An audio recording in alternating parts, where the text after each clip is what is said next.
Hello everybody, welcome back to another episode of Reading Your Comments, February 2025 edition. Now obviously it's no longer February, but all these comments are from February. I pulled comments from every reaction video I did in the month of February 2025, minus the re-uploads, and we are going to look at them today. So let's read some comments. Please may we have more monkey dust, you're the only person I've ever seen react to it. Yeah, that's a good idea, actually. I did that a little bit ago. Was that like a year ago now that I did that? It might have been, to be honest. Time goes by really fast, man. Shit. Let me look up monkey dust. That was more. That was November of 23. Was it really? Fuck, I really have no concept of time, man.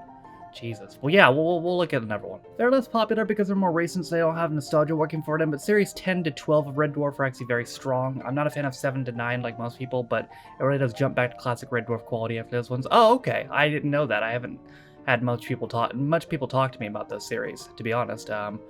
So basically, just get through series 7 to 9 to get to 8 to 10. It did not end up being Harry Hill and the Masked Singer. Damn, I feel like he could be fun on that show. You going back to Goodnight Sweetheart anytime soon? I don't know. I mean, the whole reason I stopped doing that in the first place is because I wasn't really enjoying it, to be honest. So I'm not completely ruling it out, but I don't know. Believe it or not, it took a couple years to make Wallace and Gromit: The Curse of Were-Rabbit. Oh, I believe it. We talked about claymation last time. I believe it. After they did the first Chicken Run film, they started having plans to make a Wallace and Gromit film. Really? So Chicken Run was what, 2000? Or was it 2001?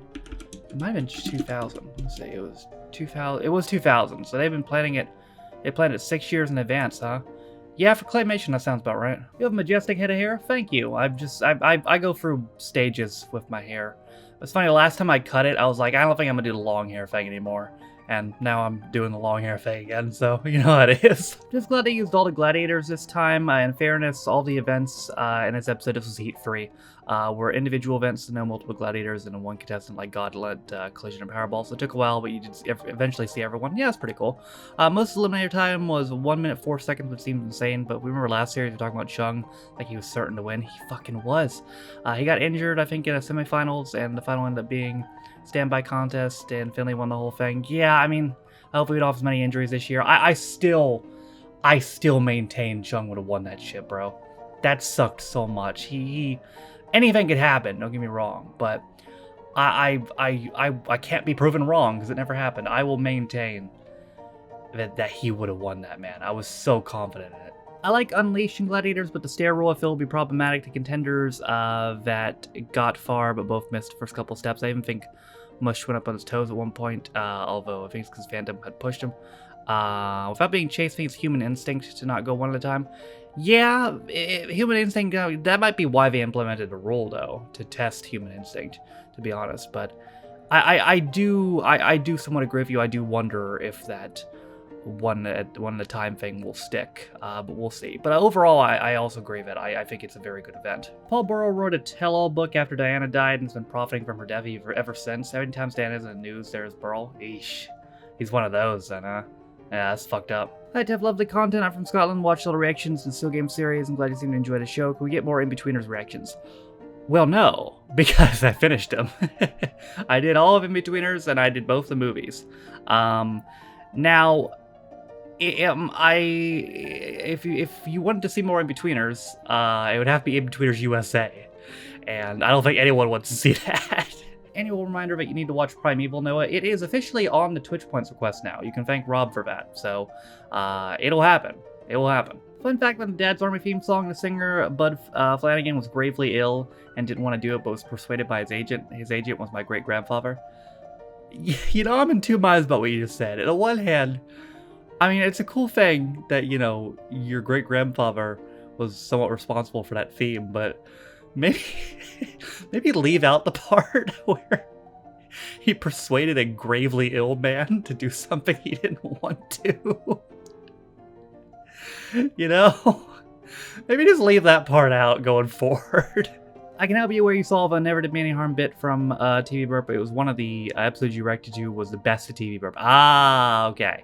That makes sense. Because I was so confused watching that segment. I was like, I've seen this, but I haven't seen this episode. But it was the best of is, yeah, okay, that makes sense. Annoyingly, the script for the Life on Mars sequel is fully written and ready to be made. Hopefully it will be one day. Yeah, they even had a name, too. It was like Purgatory, or I think it was Lazarus, actually.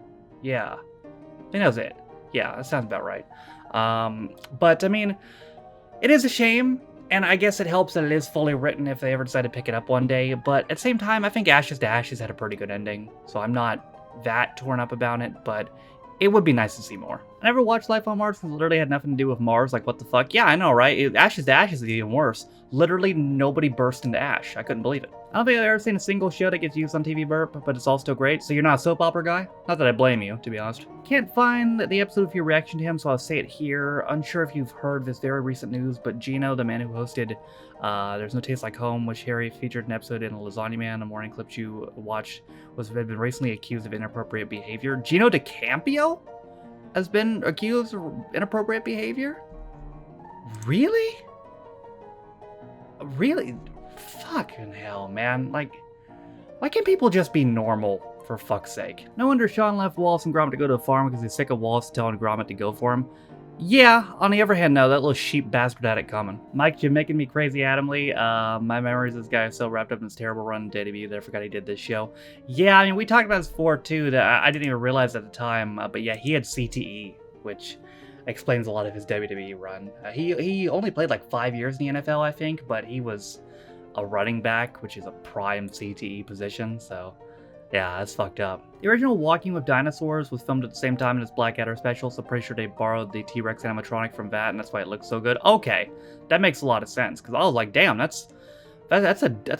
have expected it to just be a cardboard cutout, but it was an awesome looking T-Rex. I like the ending in this one. Blackadder finally wins at the end, perfect ending for him. I mean, yeah, he doesn't deserve to win, but I think that's why it makes it so perfect, you know? I mean, in real life, the bastards always win. So, there you go. This Blackadder version of Napoleon is still better than Joaquin Phoenix. Joaquin Phoenix? He did Napoleon? When was this? Was this recent? Okay, so now we started a new series of Nightmare. I Can Say the Goblin Horn still haunts me to this day, although there's a quest in Series 7 that gave me huge anxiety. This is the first series of new Treyguard look, and it's so much better, and there's so many cool things in the series. Yeah, he looked fresh as fuck. He looked like he was fresh out of the salon and all that. The first Nightmare team in this episode originally died of the Serpent's Tongue, but the next team hadn't arrived yet, so they got a redo. Really? They got a redo all just to die right into quicksand right after? That's funny. Wonder how many times that's happened. The gruesome Toothsome and Nightmare are goblins. If you ever hear a horn, you know they're about, and also to get the fuck out. Also, Motley is replaced for Folly. Oh, so Folly's gone? Gone? Well, that's fine, I suppose.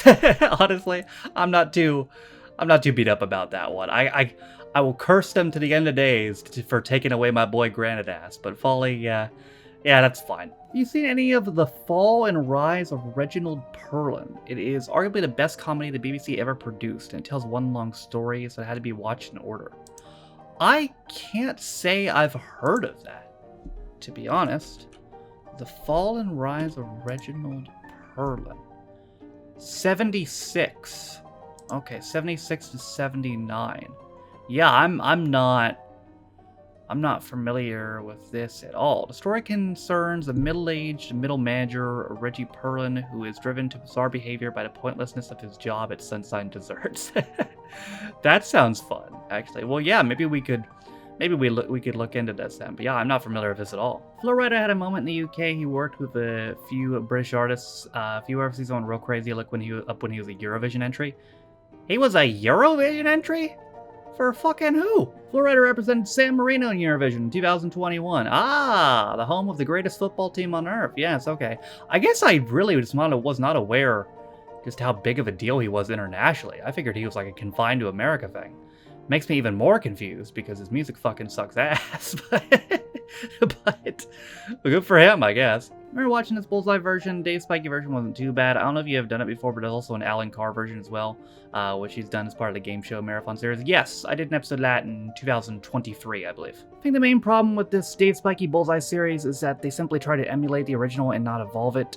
Virtually identical set of graphics, an Northern comedian with cheesy jokes.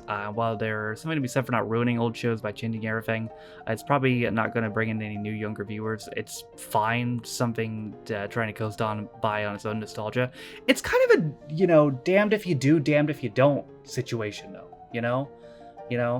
If you don't change anything, people will be like, oh, you didn't change anything. And if you change stuff, people will be like, oh, why did you change stuff, you know? I mean, you can't win sometimes. You know, watch a new series of Freddie Flintoff as a host. Apparently that's been, like, confirmed, just a couple days ago as this is being uploaded now.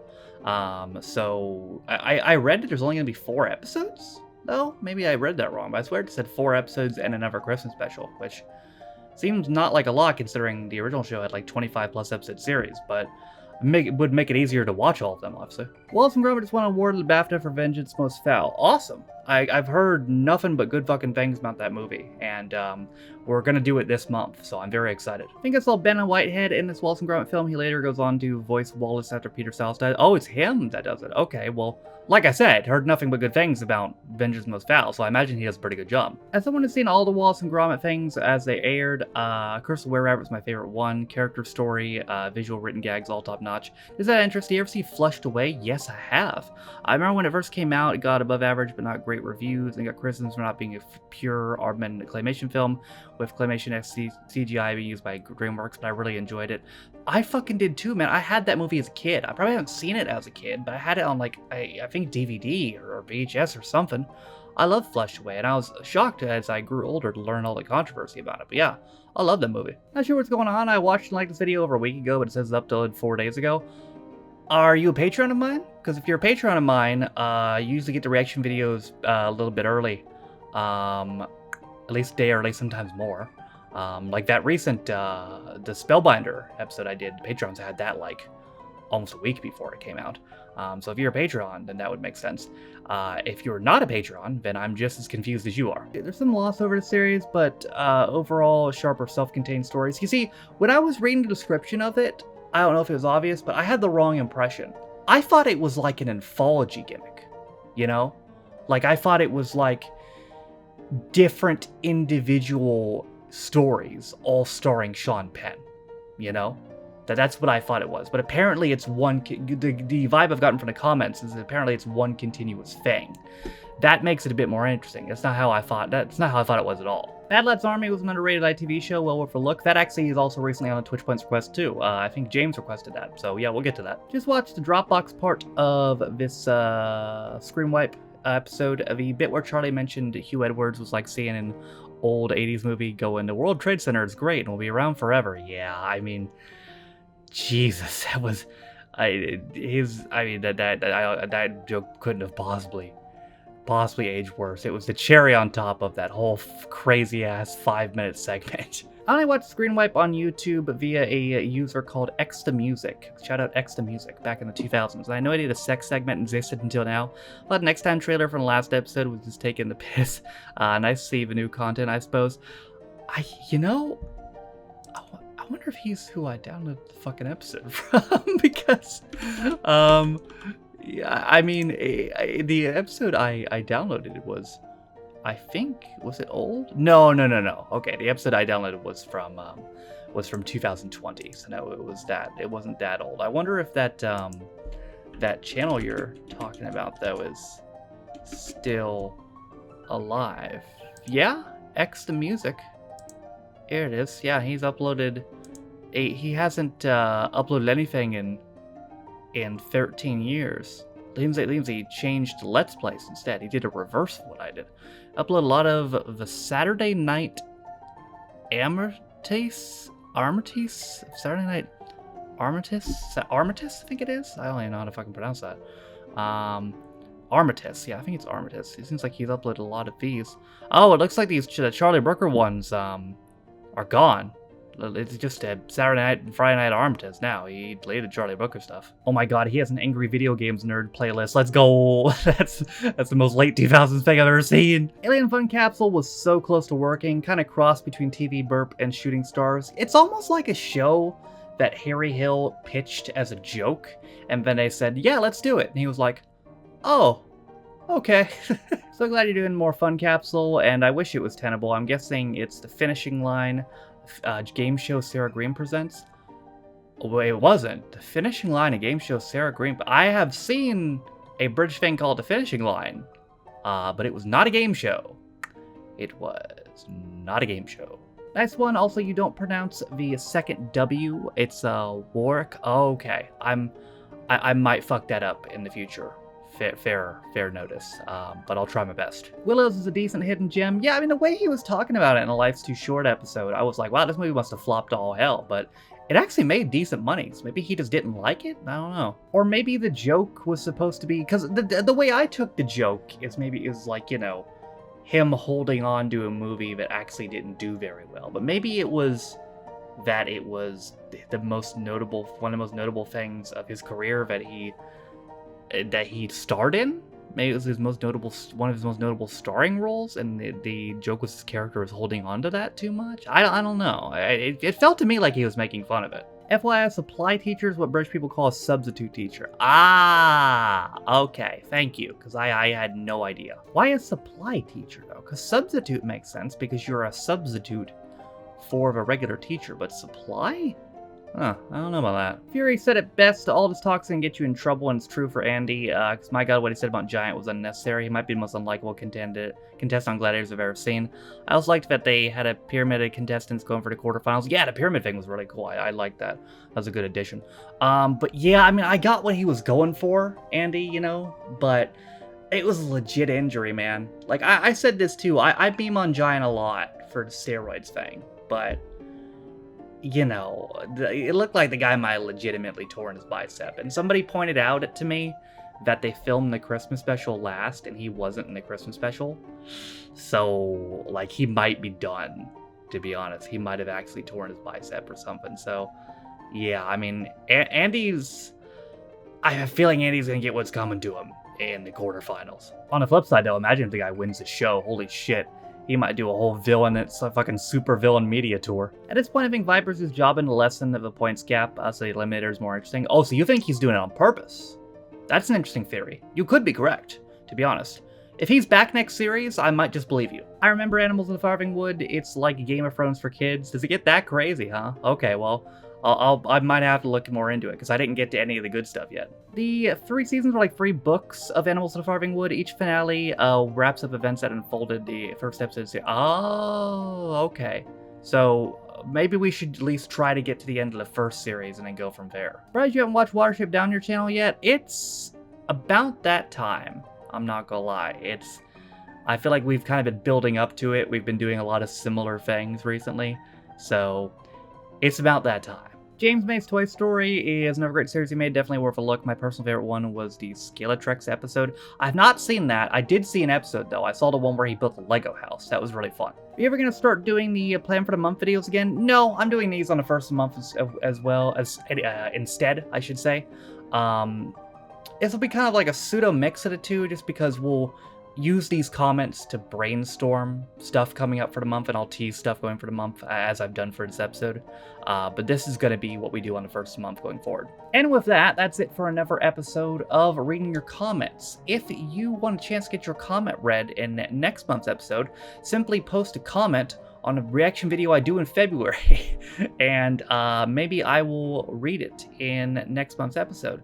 Let me know, again, if you like this format going forward. I think this is for the best, honestly, because, I mean, I think this is just the best way to do it going forward. I maybe should have done this a long time ago, to be honest. So, yeah, I'm pretty confident in this going forward. But yeah, that is it for February 2025 edition of Reading Your Comments. Thank you guys for watching. If you liked the video, be sure to leave it a like. If you didn't like it, don't. If you want to follow any of my social media links, they're all in the video descriptions, full names, all my Patreons. If you didn't know, you can be Patreon me for as little as $1 or £1, the extra direction videos, as well as Reading Your Comments update, or sometimes more. All being said, though, my name is Daffy. It's been my February 2025 edition of Reading Your Comments. I'll see you guys next time. Bye.